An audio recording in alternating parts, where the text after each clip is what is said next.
Real Virginia is proudly produced by the Virginia Farm Bureau Federation. Since 1926, Farm Bureau has been working to preserve Virginia farms and our rural heritage.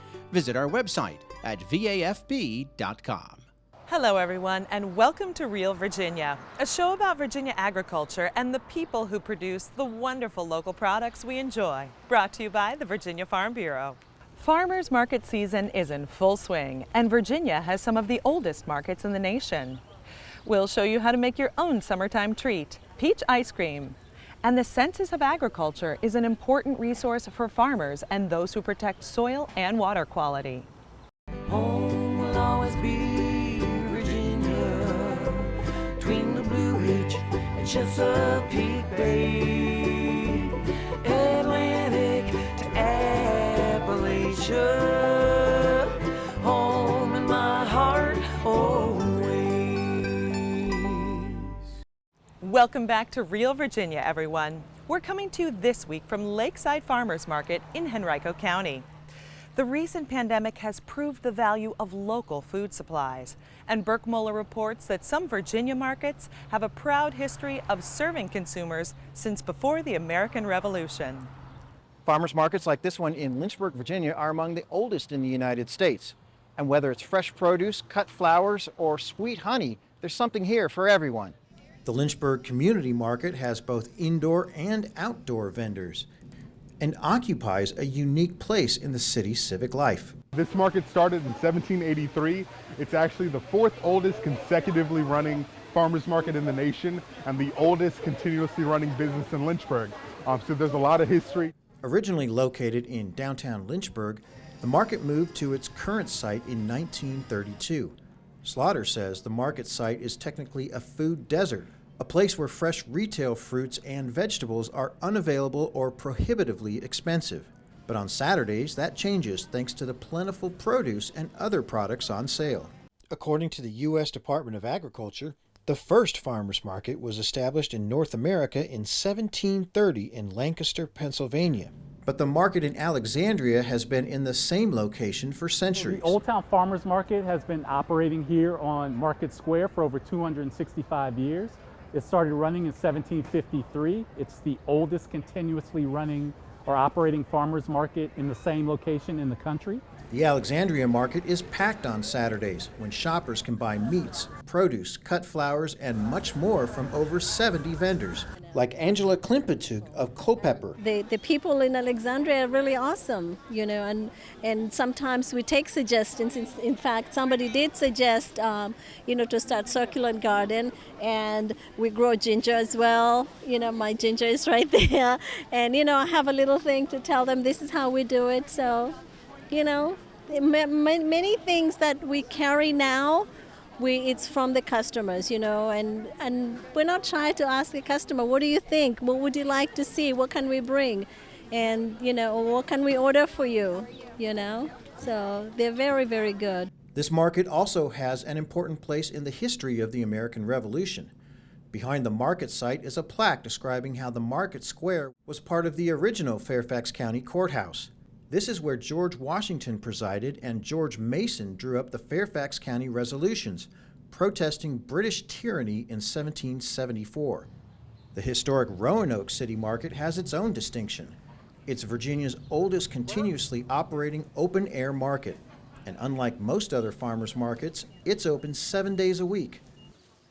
It's been in operation for 140 years, no matter what. Even during the pandemic, we were able to figure out a way where a handful of vendors were able to do, phone-in orders or online orders and met folks here and delivered it to them. Vendors here seem to enjoy the market just as much as the shoppers. This is one of the best markets to sell a wide variety of product. It's a very diverse market. You can have all different types of ethnic groups coming through that are looking for things that you've probably never even heard of before. And we will actually grow some of the items that these people are looking for and create a whole new customer base by doing it. The Roanoke Market has been named one of the great American public places by the Lyndhurst Foundation. The market draws thousands of visitors during peak season and its downtown setting makes it an ideal place for other businesses hoping to use all that foot traffic to find new customers. Whether it's beefsteak tomatoes or baby sweet potatoes, there's something for everyone at the nearly 300 farmers markets in Virginia. National Farmers Market Week is August 7th through 13th in 2022, and you can find a market near you by visiting virginiagrown.com. It's a great way to buy local, buy fresh, and support small businesses in your community. In Alexandria, Virginia, I'm Burke Moeller reporting.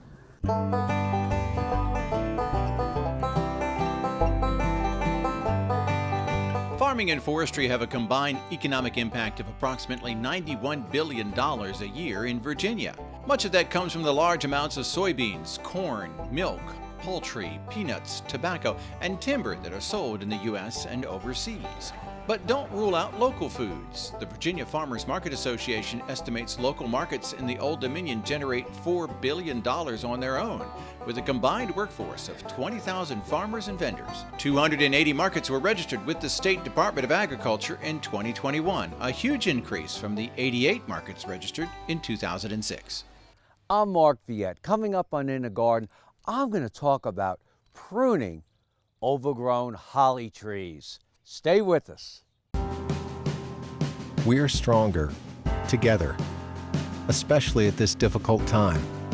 For over 90 years, we've watched our membership grow, and we're honored to be part of such a special community. Thank you to the farmers who provide for us every day. Virginia Farm Bureau is proud to serve our members, their families, and to give back to our local communities. That's the Farm Bureau way. Summertime is for fresh vegetables, pretty flowers, and pruning. Mark Viette says now is the right time to trim up your holly bushes in the garden.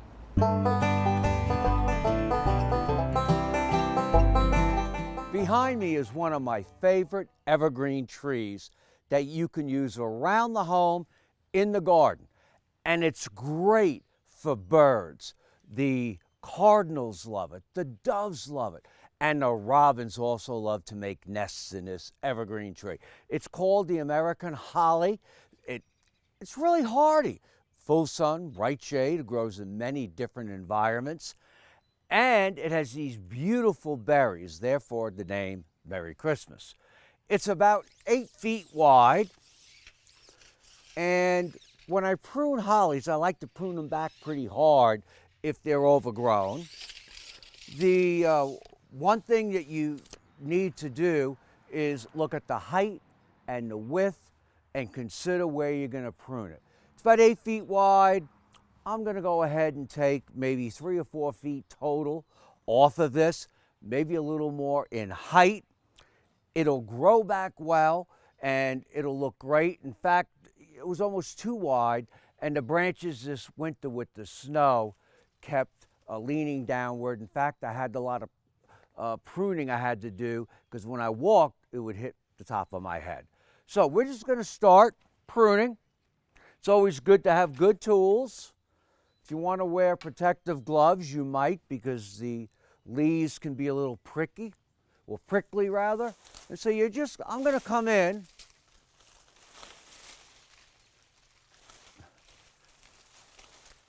but I want to get it back in bounds. And in the past, I've pruned it as much as this far. I'm not going to take it quite that far back. I always look for nests, make sure there's no nests when I'm going to prune. Now, timing of this, you can prune this end of March, April, May, June, even into July with hollies.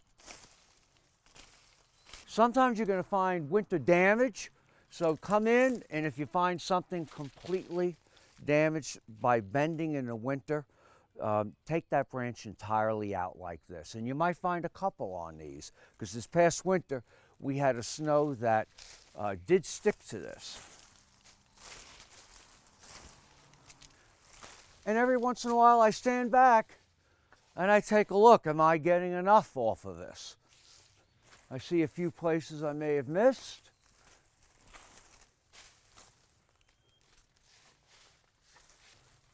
I haven't pruned it in about 5 or 6 years. I did prune it 6 years ago, just like this. So I'm going to work my way right around.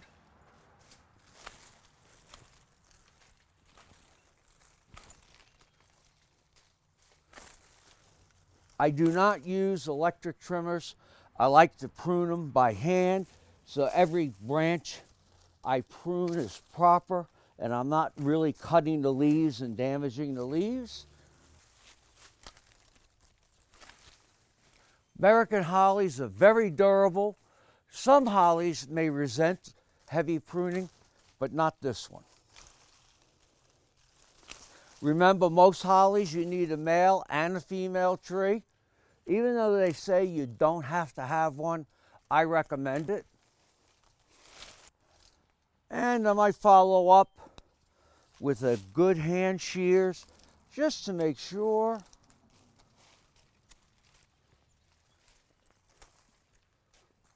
Now, at this point, I really don't recommend getting on a ladder.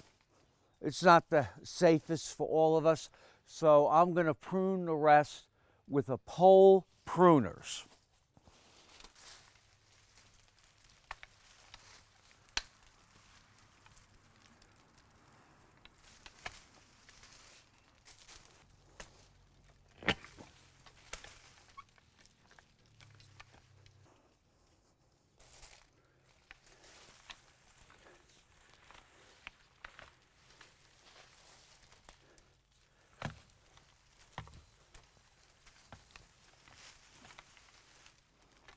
You might ask about the berries. Well, the berries are going to fall off anyway, and they're just beginning to right now, so don't worry about the berries. But again, you have those between March and July, you can prune it. I'm just going to go around and touch it up, see if there's any places I missed or any dead branches.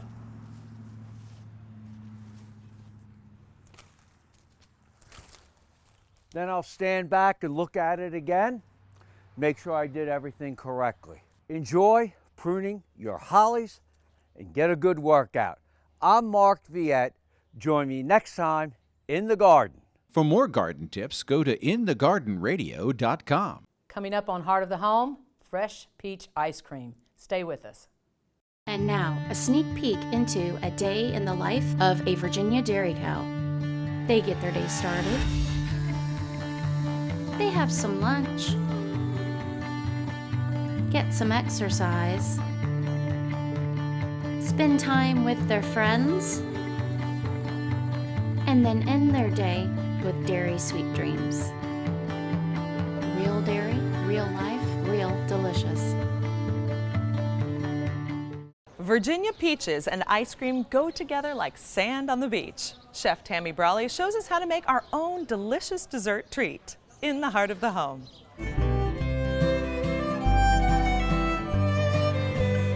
Hi, I'm Chef Tammy Brawley from the Green Kitchen. Coming up, I'm going to show you guys some delicious peach ice cream. Nothing says summer better than ice cream. What we have done ahead of time here is we have chopped up some peaches and we've let them macerate in the refrigerator with some lemon juice and some sugar. They had to go for at least a couple of hours. And then we've also mixed some milk, some heavy cream, and a little bit more sugar, and that's been chilling in the refrigerator as well. So now that it's been a couple of hours, we're going to drain the peaches. We want to drain them in a colander over a bowl because we're going to use both the juices and the peaches. But we're going to start with just the juices.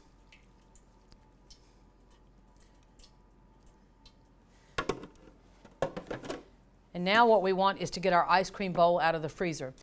We're going to put together the ice cream maker, just the base, and then the bowl. We're going to lock it into place.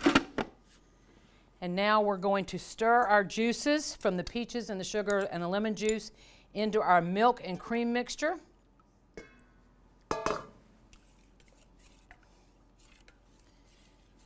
And we're going to start the churning process. Takes about a half an hour.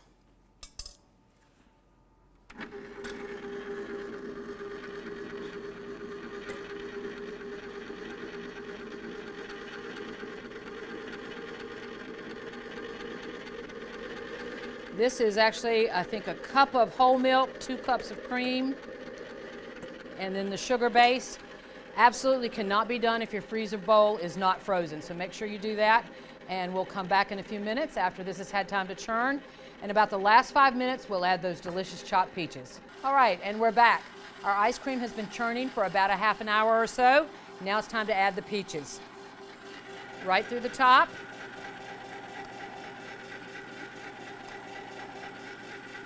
Recipe called for about 2 cups. We might have a little bit more than 2 cups. I'm just going to stick a spoon in there to kind of move them down a little bit.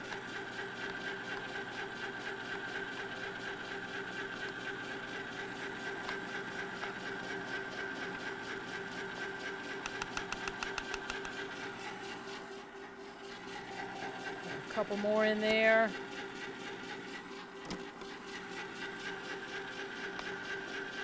So what if it's more than 2 cups?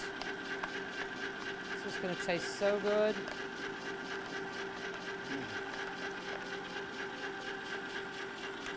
Nice summertime peaches that we've peeled, and then we did the rough chop on them and let them macerate in the refrigerator. And that term macerate, it always confuses people. It's pretty much the same as marinate, but it's with fruits and vegetables as opposed to meats, which you would marinate. And all we've done is infuse the sugar and the lemon juice with the peaches.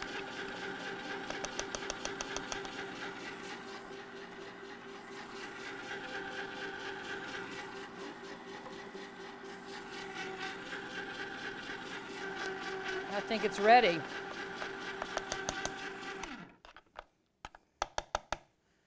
All right, I can see we're going to have a little bit of a mess, but it's not good if it's not messy.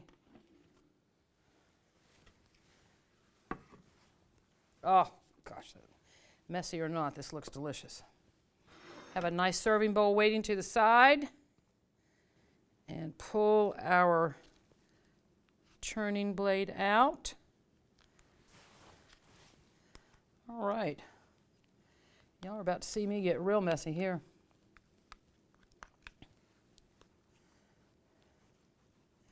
That's all right. So, gosh, it's so good. It is still somewhat soft. That's totally fine. If you want it to be more firm, you can put this back in the refrigerator. And there you have it, fresh peach ice cream.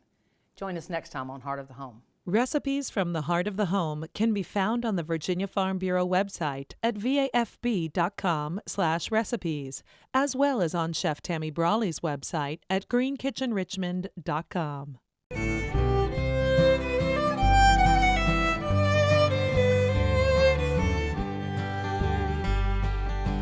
Virginia peaches are raised on 1,037 acres of trees on about 337 farms and orchards. While usually grown alongside apple orchards, they are not a major crop for tree fruit producers in the Old Dominion. Peaches are only in season in July and August in Virginia. One reason peaches are not as popular as apples with growers is they're much more at risk during late spring frosts. They also don't store as well as apples and are more fragile to ship. So almost all Virginia peaches are sold at farmers markets or right from the orchard. Every 5 years, farmers are required to submit information about their farms to the government. Ricky Gibson reports that the Census of Agriculture was created to help farmers and others plan for success. The idea of collecting anonymous information about crop production and prices dates all the way back to President George Washington, who collected data from a few large growers in the Mid-Atlantic region in 1791. The first official census of agriculture was held in 1840, at a time when commodity buyers knew far more about the current prices of crops and livestock than individual farmers. Ever since then, a crucial role of the government crop reports and the census has been to give farmers information to level the economic playing field. The way the data helps the farmer, it helps them to make a decision on their operation. So in a given year, they may look at the data and make some decisions for their operation, what would be best for them. And we have ag businesses that use the data, and they look at the data to see what's the best services for the farmers, and also the data is used for the Farm Bill. Herman Ellison is state statistician for the National Agricultural Statistics Service in Virginia, a branch of the U.S. Department of Agriculture. He's in charge of statewide outreach and coordination of the 2022 Census of Agriculture, which begins late this year. He says the information is used by federal, state, and local governments, as well as farmers, to see trends and adapt to change. Yes, it is a benefit for the farmers, and also it's a benefit for the community as well. I mean, it tells what crops are out there. You say if they want to go to a farmer's market, or build a farmer's market in that area, they can go to this data and it would justify why they would need a farmer's market in that area. When they look at the data, if it says that we had this number of operations that grew this particular crop, then it may be something that the farmer would look at to say, hey, maybe I should diversify my farm and then look into growing this crop or having this livestock on my farm. Virginia conservation experts are a key consumer of the census findings. Lynn Graves is president of the Virginia Soil and Water Conservation Districts Association, a local government agency with branches in every community. He says they follow census information very closely. It's more for information for the Soil and Water Association to try to target where we need to target beneficial aid to whether it's getting cows out to stream or nitrogen reduction in row crops. So that's why it's really important for this census. You can see if people are changing from cattle farms to croplands or croplands to cattle farms, so then you can look at programs for the association for soil and water districts to end up helping the farmers. So it is important for farmers to fill it out. Soil and water conservation districts have been around almost a century. They're the boots on the ground for distributing cost-share funding to farmers for conservation projects and providing professional advice to growers and homeowners alike on reducing runoff. Graves says it's vital that money goes to the right projects. Right now, the state is giving lots of money to farmers to implement these programs, whether it's fencing out streams or any nitrogen reduction, because the end goal is to help the Chesapeake Bay, and right now the nitrogen is the biggest issue of going into the bay. So that's the biggest program. The General Assembly is offering a lot of money for the soil and water districts to put on the ground. And soil and water districts have been very good at getting conservation practices on the ground through the state of Virginia. Graves says close to 90% of Virginia farmers now use no-till practices to avoid breaking up their soil every spring. But that's just one tool to control erosion. His family raises apples and cattle in the Blue Ridge Mountains and can experience serious flash floods. That's a different erosion challenge that farmers in the flat fields of eastern Virginia have to deal with. With the Soil and Water Association, we have a attack group that gets together, technical assistance committee, and they look at different programs, trying to create new programs to help the farmer, so they can look at the census, see whether it's more row crops now, more cattle farming in different areas, and then you might target different programs for those areas, even though it is statewide, but the whole state is different. So some, down towards the flatland, it's going to be more row crops, whereas up here, it's going to be more conservation with cattle, fencing out streams. But you want to get as good of an estimate as you can to help the state. I mean, it's also good for the Department of Agriculture to know what is actually going on in the state of Virginia. The old adage, information is power, still rings true for the Census of Agriculture. Whether it's used to help producers identify marketing trends or for conservation groups to pinpoint the best place to spend their money, the census has an important role to play in Virginia agriculture. In Madison County, Virginia, I'm Ricky Gibson reporting. We're so glad you could join us this week to celebrate all the bounty Virginia has to offer. From the kitchen, to your home and garden, to our beautiful wide open spaces, we're proud to say that this is Real Virginia. For everyone from the Virginia Farm Bureau, thanks for watching. Make it a great week.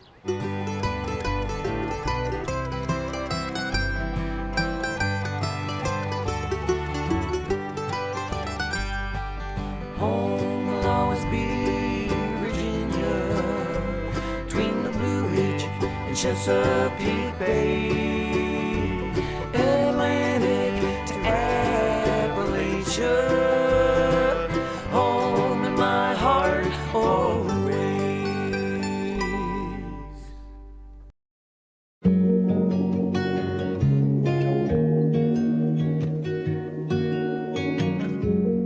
Some of sustainability to farmers just comes second nature. We're all farmers, and our goal is taking the best care of our land, our cattle, our natural resources.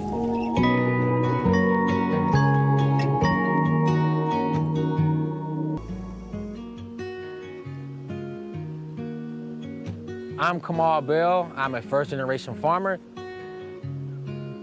A lot of farms like fourth generation or sixth generation, and they already have an infrastructure in place. So literally, when the older farmer gets ready to transition, it's a much easier transition just to give the whole operation to the kids or to someone in the family. But for us, we've had to start literally with nothing. It was an idea that I had. It was a passion, and I take a lot of pride in that, just knowing that I'll be able to do that for my sons. Farming is definitely not easy. I think, especially people my age, I don't think anyone has a job harder. And I solely say that because you're dealing with so many different parameters. You're dealing with the weather, you have to be a carpenter, you have to be an engineer, you have to be a scientist, you have to be a botanist, you have to be a chemist, you have to be all these different roles as a farmer. And farming is very, very difficult, but the love for it drives me. People always ask me, you can be doing so many different things, why farming? So when I was in college, I learned about something called food deserts. And I started to learn on how food, especially healthy food, wasn't made accessible to certain communities based on their socioeconomic status. So instead of me just being like, man, like that's unfair, I decided I was gonna do something or try to do something about it. So I literally changed my major and I switched from animal science to animal industry, and I just set out on a path to be able to grow food, and our mission here is to get it to people who are affected by food deserts. Sustainability to me means longevity. It's like I value the moment, but I also like to think about things long term, and that's why the youth are so important, because without them being involved and them learning and being exposed to these ideas now, we can't ensure that farming is going to look the way we want it to look if we don't incorporate the youth. When I first came to the farm, you know, it was like, yeah, come out to the farm and I'll show you how to, you know, we'll learn some farming skills, and I'm thinking it's gonna look how it does now, but instead it looks like a forest. And so I think that actually was a blessing in disguise, because we started to know like this is what it means to work for something.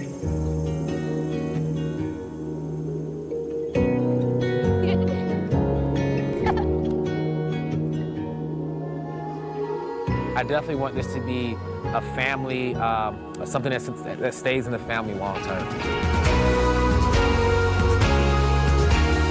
This is my sustainability story.